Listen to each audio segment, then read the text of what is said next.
저는 오늘 설교를 외국의 한 정치 지도자를 소개하는 것으로 시작하도록 하겠습니다. 보통 우리는 아이가 태어나서 1년이 되면 돌사진이라는 것을 찍죠.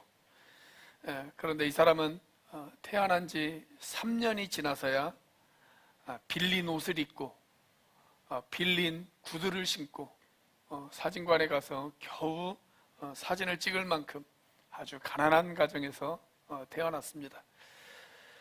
사람들이 그에게 당신의 유년 시절은 어떠했습니까? 라고 질문을 던지면 그는 나에게는 그런 시절이 없었습니다 라고 대답을 해야만 했습니다. 그는 7살부터 땅콩 장사와 오렌지 장사를 해야만 했고 거리에서 구두를 닦는 그런 일을 해야만 했습니다. 글도 배우지 못한 채 지내다가 10살이 되어서 겨우 초등학교에 입학을 하게 되어집니다.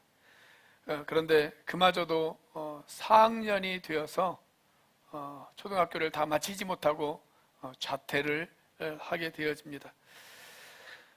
그리고 금속 공장의 선방공으로 취직을 해서 일을 합니다. 최저임금밖에 받지 못하는 그런 월급을 받아들고 첫 월급을 어머니에게 갖다 드립니다. 그래도 그는 그 가정의 자랑스러운 기둥이었습니다. 16살이 되던 해에 그는 공장에서 일하다가 손가락 하나를 절단 당하게 되어집니다. 그래서 산업재해자의 신세가 되어졌습니다. 그에게 간절한 기대와 소망이 있었다면 좀 더 나은 일자리를 얻는 것이 그의 간절한 기대와 소망이었습니다. 그래서 좀 더 나은 일자리를 찾아서 헤매고 돌아다녔지만 그럴 때마다 길바닥에 주저앉아서 울어야만 하는 그런 안타까운 현실의 높은 벽 앞에 부딪히게 되어집니다. 그가 가진 단순하고도 커다란 꿈이 하나 있었는데 그냥 좋은 기술자가 되어서 안정된 직장에서 평생 월급 받아가면서 그렇게 살아가는 것이 그의 큰 꿈 가운데 하나였습니다.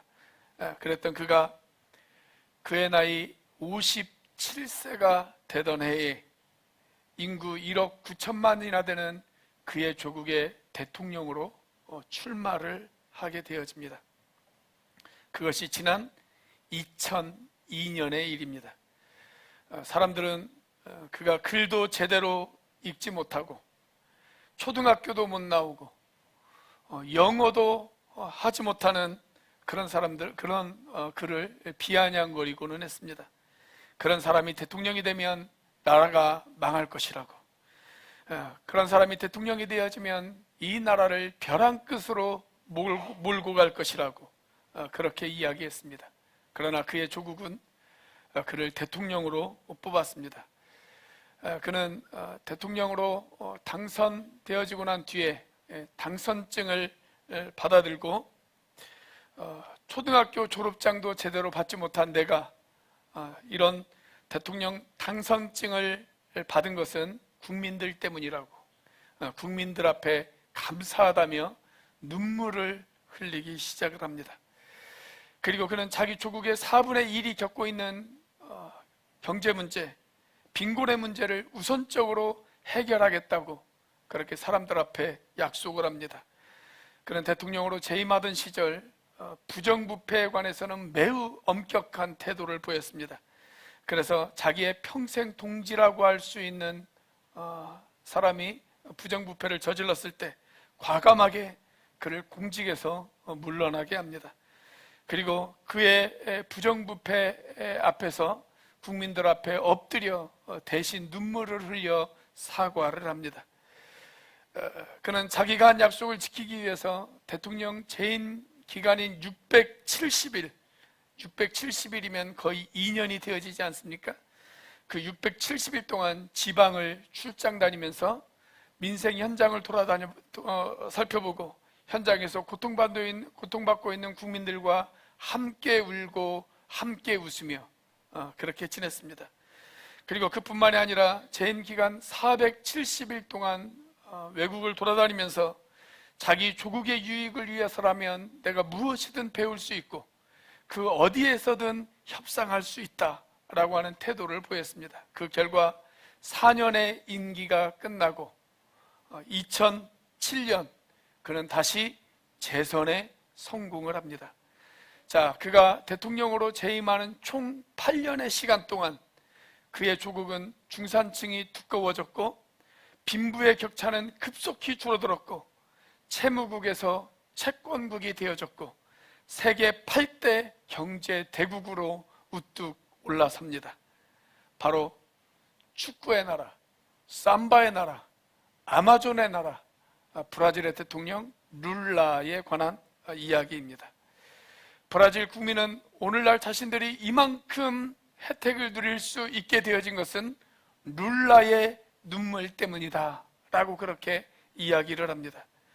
그들이 사랑했던 룰라가 보여준 그 눈물 어린 간절한 기도와 백성들을 위한 헌신과 수고의 기적이었다, 그렇게 간증을 합니다. 자, 그가 모든 임기를 마치고 퇴임하는 날, 초등학교도 나오지 못한 가난한 노동자인 나를 믿고 뽑아준 국민들에게 감사하다며 그는 또다시 눈물을 흘립니다. 주변에서는 헌법을 바꿔서라도 한 번 더 대통령을 하는 것이 어떠냐 라고 이야기를 했지만 법을 어길 수는 없지 라고 이야기하면서 대통령 집무실을 표표히 떠나갑니다. 자, 그가 대통령직에서 물러나던 그날 국민 지지율은 무려 87%에 이르렀습니다. 자, 그랬던 그에게도 시련은 찾아왔습니다. 대통령직에서 물러난 이후 그를 반대하는 세력과 사법부의 공정하지 못한 재판으로 인해서 그는 12년의 형을 받습니다. 사람들은 이제 그는 정치적으로 끝났다고, 나이도 많은 그가 12년의 형을 받았으니 이제 감옥에서 죽을 거라고, 그에게 이 12년의 형은 그에게 사형 선고나 마찬가지라고 그렇게 이야기를 했습니다. 그러나 그를 아끼는 사람들의 간절한 기도 덕분에 그의 재판이 공정하지 못했음이 밝혀졌고, 그래서 지난 2019년 11월 8일 수감된 지 1년 6개월 만에 그는 다시 석방이 되어집니다. 그리고 지난 2022년 그는 또다시 대통령 선거에 도전을 했습니다. 그리고 2023년 1월 1일부터 지금까지 그는 브라질의 39대 대통령직을 여전히 수행하고 있습니다.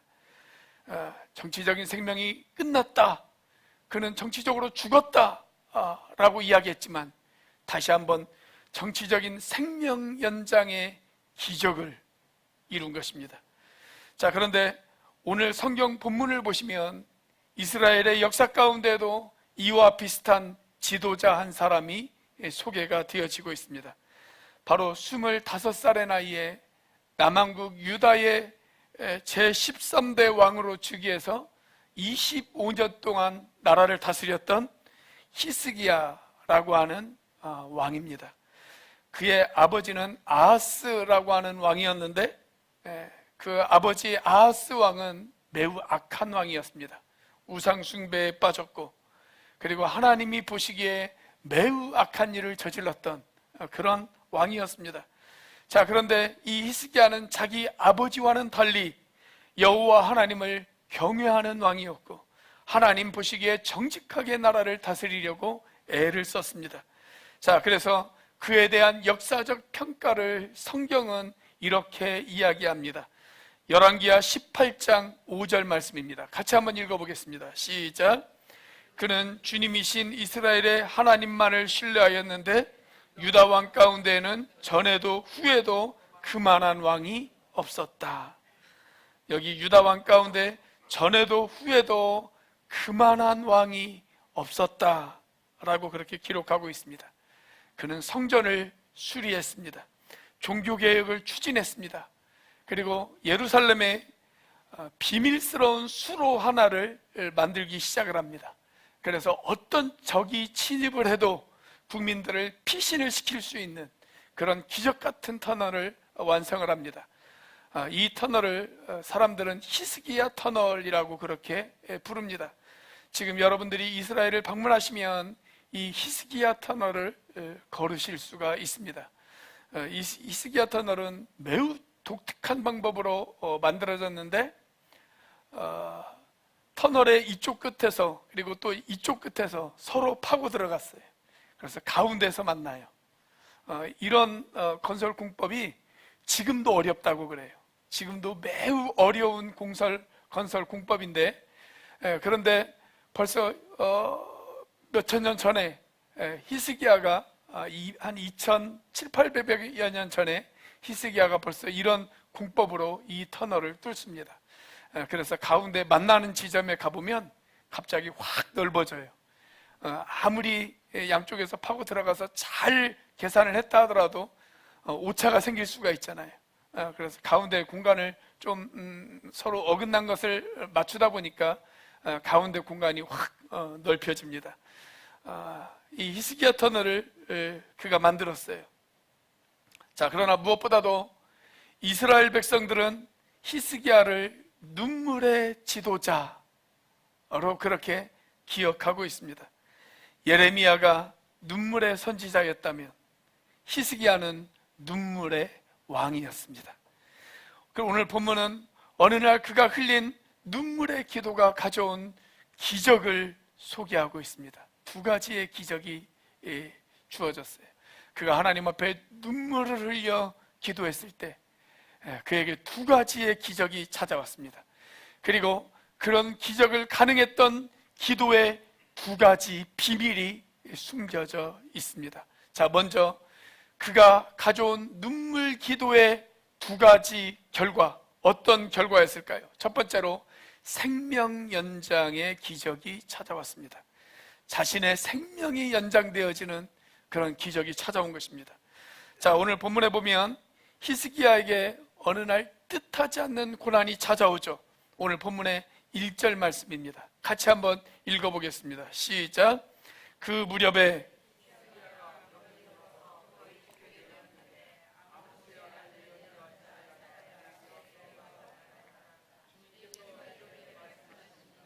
내가 죽게 되었으니 너희의 집안 모든 일을 정리하여라. 내가 다시 회복되지 못할 것이다. 당시의 의술로는 치료가 불가능한 그런 난치병이 그를 엄습한 것입니다. 많은 성경학자들은 아마도 히스기야가 걸린 병이 암이었을 것이다 라고 그렇게 추정을 하고 있습니다.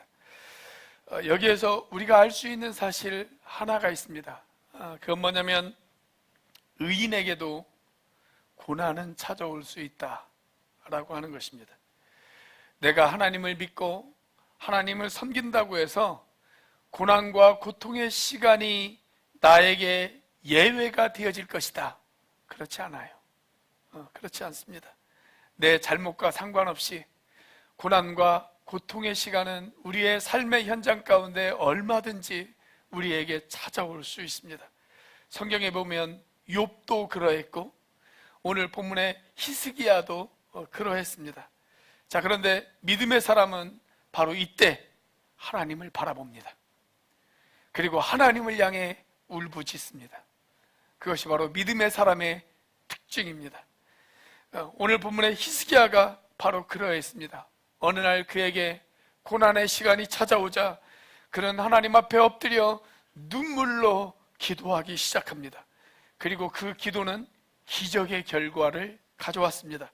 자, 그 기도의 결과 무엇입니까? 5절 말씀입니다. 같이 한번 읽어보겠습니다. 시작. 너는 되돌아가서 히스기야에게 일러라. 너희의 조상 다윗의 하나님이신 주님께서 이렇게 말씀하신다. 내가 기도하는 소리를 내가 들었고 내가 흘리는 눈물도 내가 보았다. 내가 너희의 목숨을 15해 더 연장시키고. 자, 하나님이 그에게 말씀하셨어요. 내가 너희의 기도를 들었다. 그리고 네가 흘리는 눈물을 내가 보았다. 그리고 그의 수명을 몇 년 더 연장시켜 주셨다고요? 15년. 15년을 더 연장시켜 주신 것입니다. 이것이 바로 그의 눈물 기도가 가져온 치유의 기적, 생명 연장의 기적인 것입니다.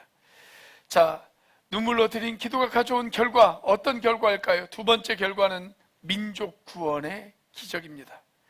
자, 이미 살펴본 대로 히스기야 왕이 간절히 기도했을 때 그가 경험했던 첫 번째 기적은 자기 개인적인 기적이었어요. 그래서 자기의 생명이 질병으로부터 15년 더 생명 연장을 받는 그런 개인적인 기적이었습니다. 자, 그런데 히스기야의 간절한 눈물의 기도는 개인적인 축복에서 머문 것이 아니라 그가 통치했던 남왕국 유다의 생존을 좌우하는 민족 구원의 기적으로까지 이어집니다. 자, 오늘 본문의 6절 말씀입니다. 같이 한번 읽어보겠습니다. 시작. 너와 이 도성을 아시리아 왕의 손에서 구하고 이 도성을 보호하겠다. 자, 그런데 오늘 본문의 1절 말씀을 한번 보세요. 오늘 본문의 1절 말씀을 보면 1절이 어떻게 시작합니까? 무슨 말로 시작해요? 1절 말씀에 보면 그 무렵에 이렇게 시작합니다. 그 무렵에. 자, 그렇다면 여기에서 이야기하는 그 무렵은 도대체 어떤 시기였을까요? 그것을 알려면 성경책을 한 장 앞으로 넘겨서 37장을 보시면 됩니다. 37장에는 지금의 시리아라고 하는 나라가 있죠. 그 시리아의 옛 이름이 아시리아입니다. 아시리아.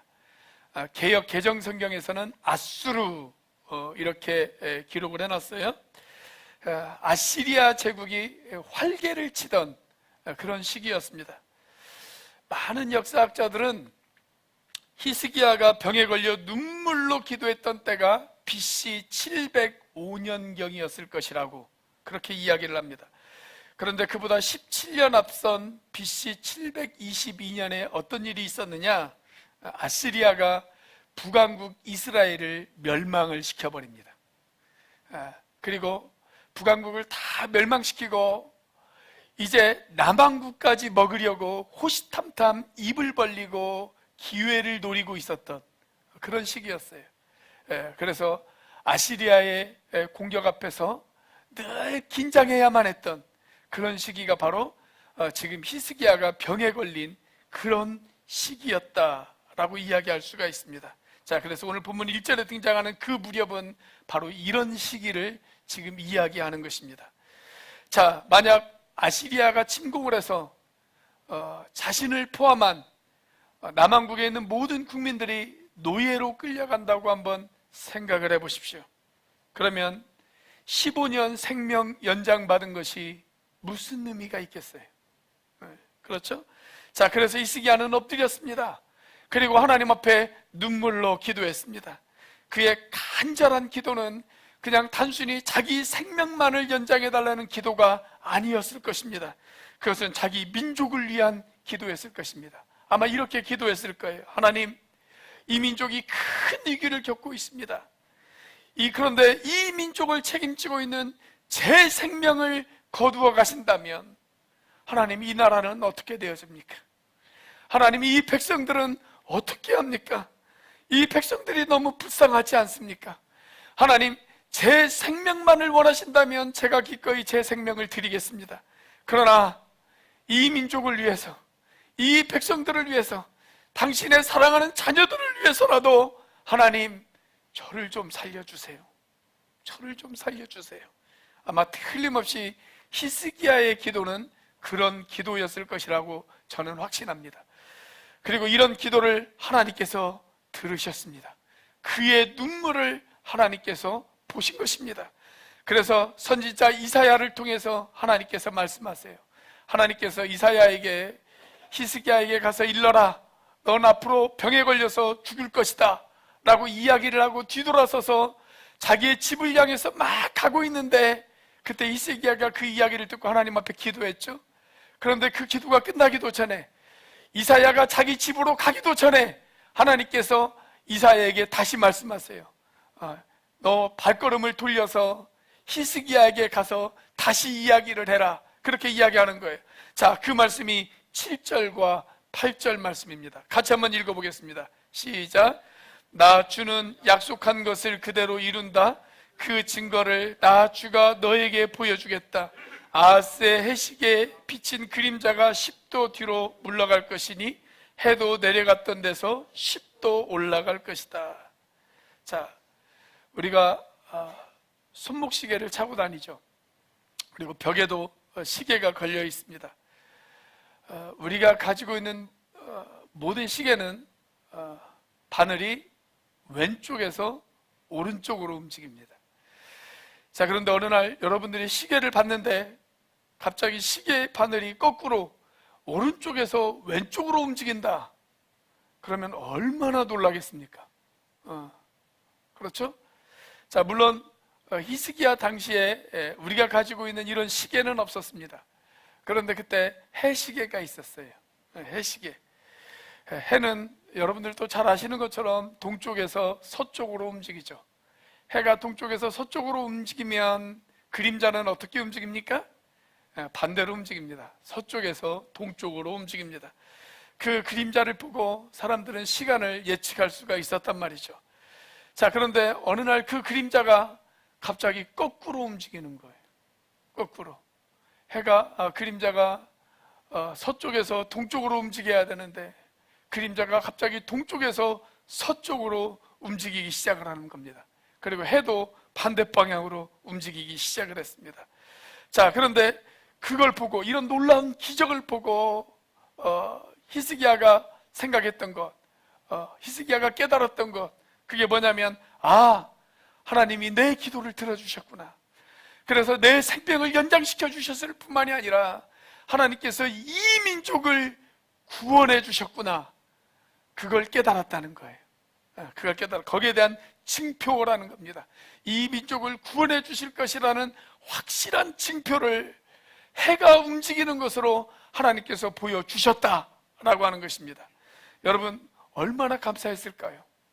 이 기적을 경험했을 때 히스기야는 얼마나 감격했을까요?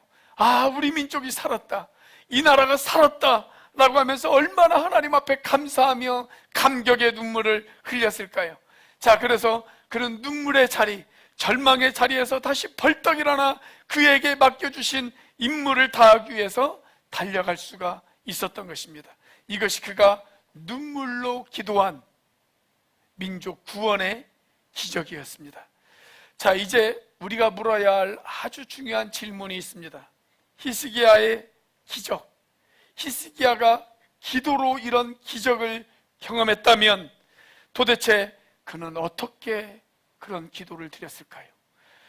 도대체 그는 어떤 기도를 드렸기에 이런 기적이 가능했을까요?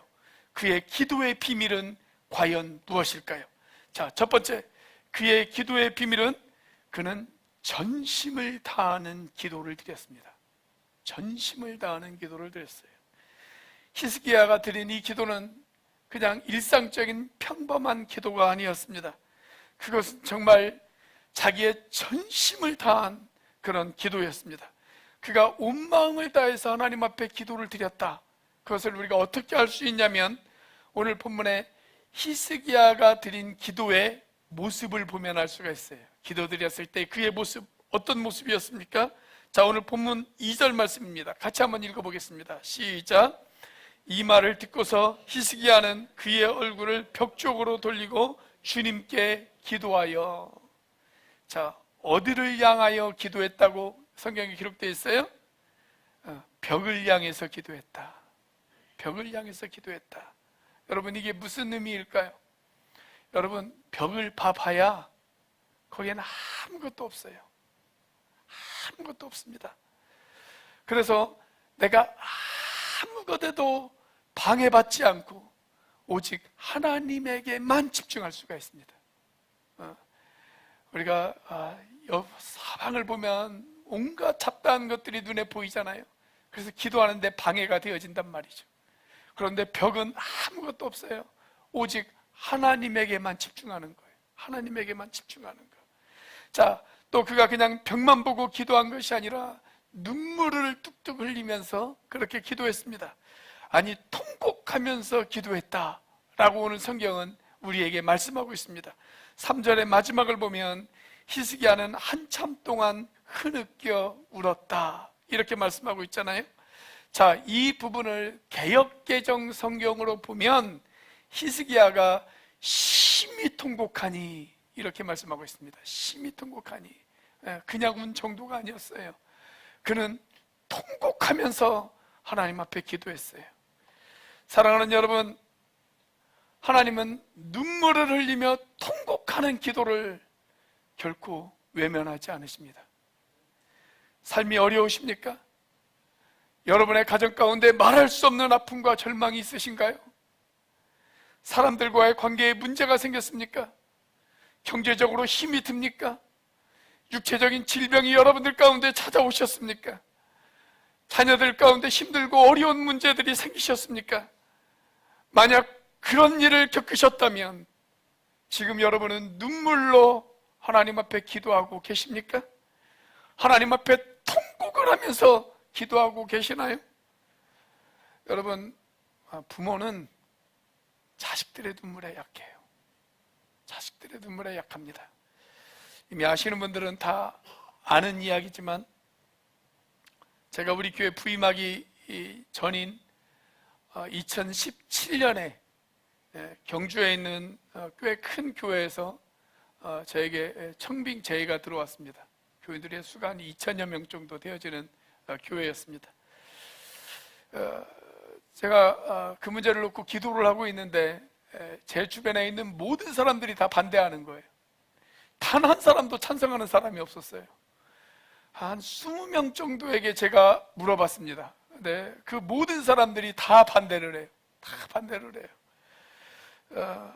저는 그것이 하나님의 뜻이라고 확신했습니다. 그래서 정중하게 그 제의를 거절했습니다. 그런데 그 많은 사람들의 반대 가운데에도 정말 저를 움직이지 못하게 하는 반대를 한 사람이 한 사람 있었어요. 오늘 이 자리에 없어서 하는 이야기입니다. 시험 보러 갔어요. 토익 시험 보러 갔는데, 왜 그런 시험들은 꼭 주일날 있는지 모르겠지만, 그래서 오늘 이 자리에 없어서 하는 이야기입니다.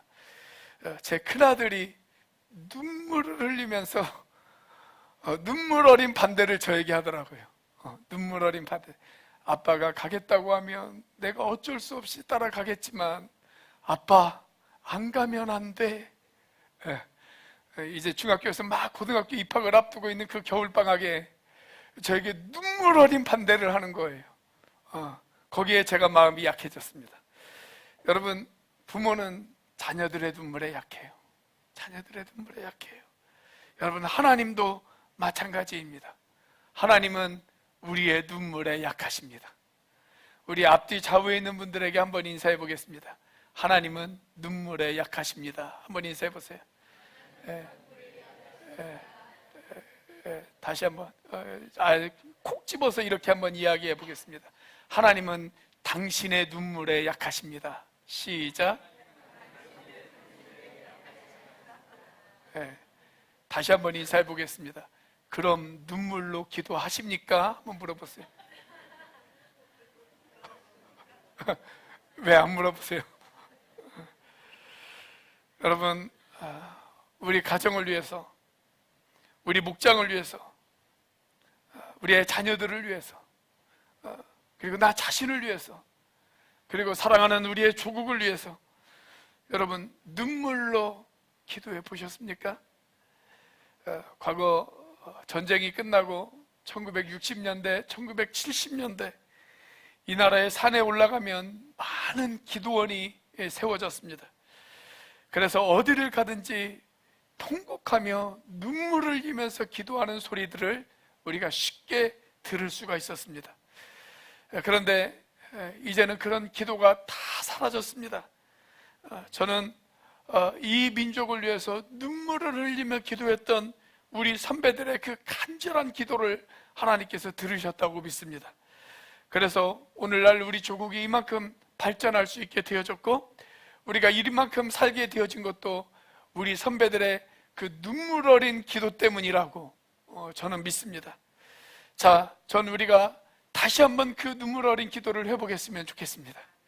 히스기야가 드렸던 그 눈물 어린 기도, 우리 믿음의 선배들이 드렸던 그 눈물 어린 기도, 우리가 그런 기도를 다시 한번 회복할 수 있다면 오늘 히스기야가 경험한 그 기적을 저와 여러분들이 다시 한번 겪을 수 있을 것입니다. 저와 여러분들이 그런 기적의 주인공이 되어질 수 있기를 주님의 이름으로 축복합니다. 자, 히스기야의 기도는 어떤 기도였을까요? 그의 기도의 두 번째 비밀, 그는 자신을 돌아보는 기도를 드렸습니다. 자신을 돌아보는 기도를 드렸습니다. 자, 적의 공격으로부터 지금 나라가 위태로운 상황이었습니다. 그리고 거기에다 자기 자신도 병에 걸려서 언제 죽을지 모르는 그러한 상황 가운데 내몰렸습니다. 자, 그랬을 때 그는 자기 자신을 뒤돌아보았어요. 자기 자신을 뒤돌아보았어요. 자, 그게 오늘 본문의 3절이죠. 3절 말씀 다시 한번 읽어보겠습니다. 시작.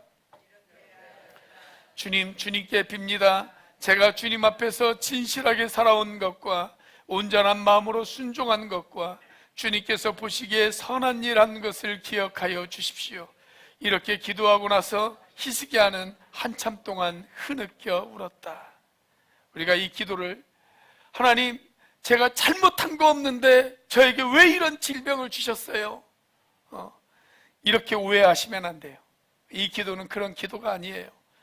이 기도를 아마 이렇게 이해하시는 게 좋을 것 같습니다. 하나님, 제가 지도자로서 부족한 게 많아요. 연약한 게 많아요. 저도 잘못한 게 많아요. 그런데 제가 그럼에도 불구하고 하나님 앞에 진실하게 살려고 노력했다는 것을 하나님 아시잖아요. 하나님, 제가 정말 선한 마음으로 이 나라를 다스려 보려고 애를 썼다는 거 하나님 아시잖아요.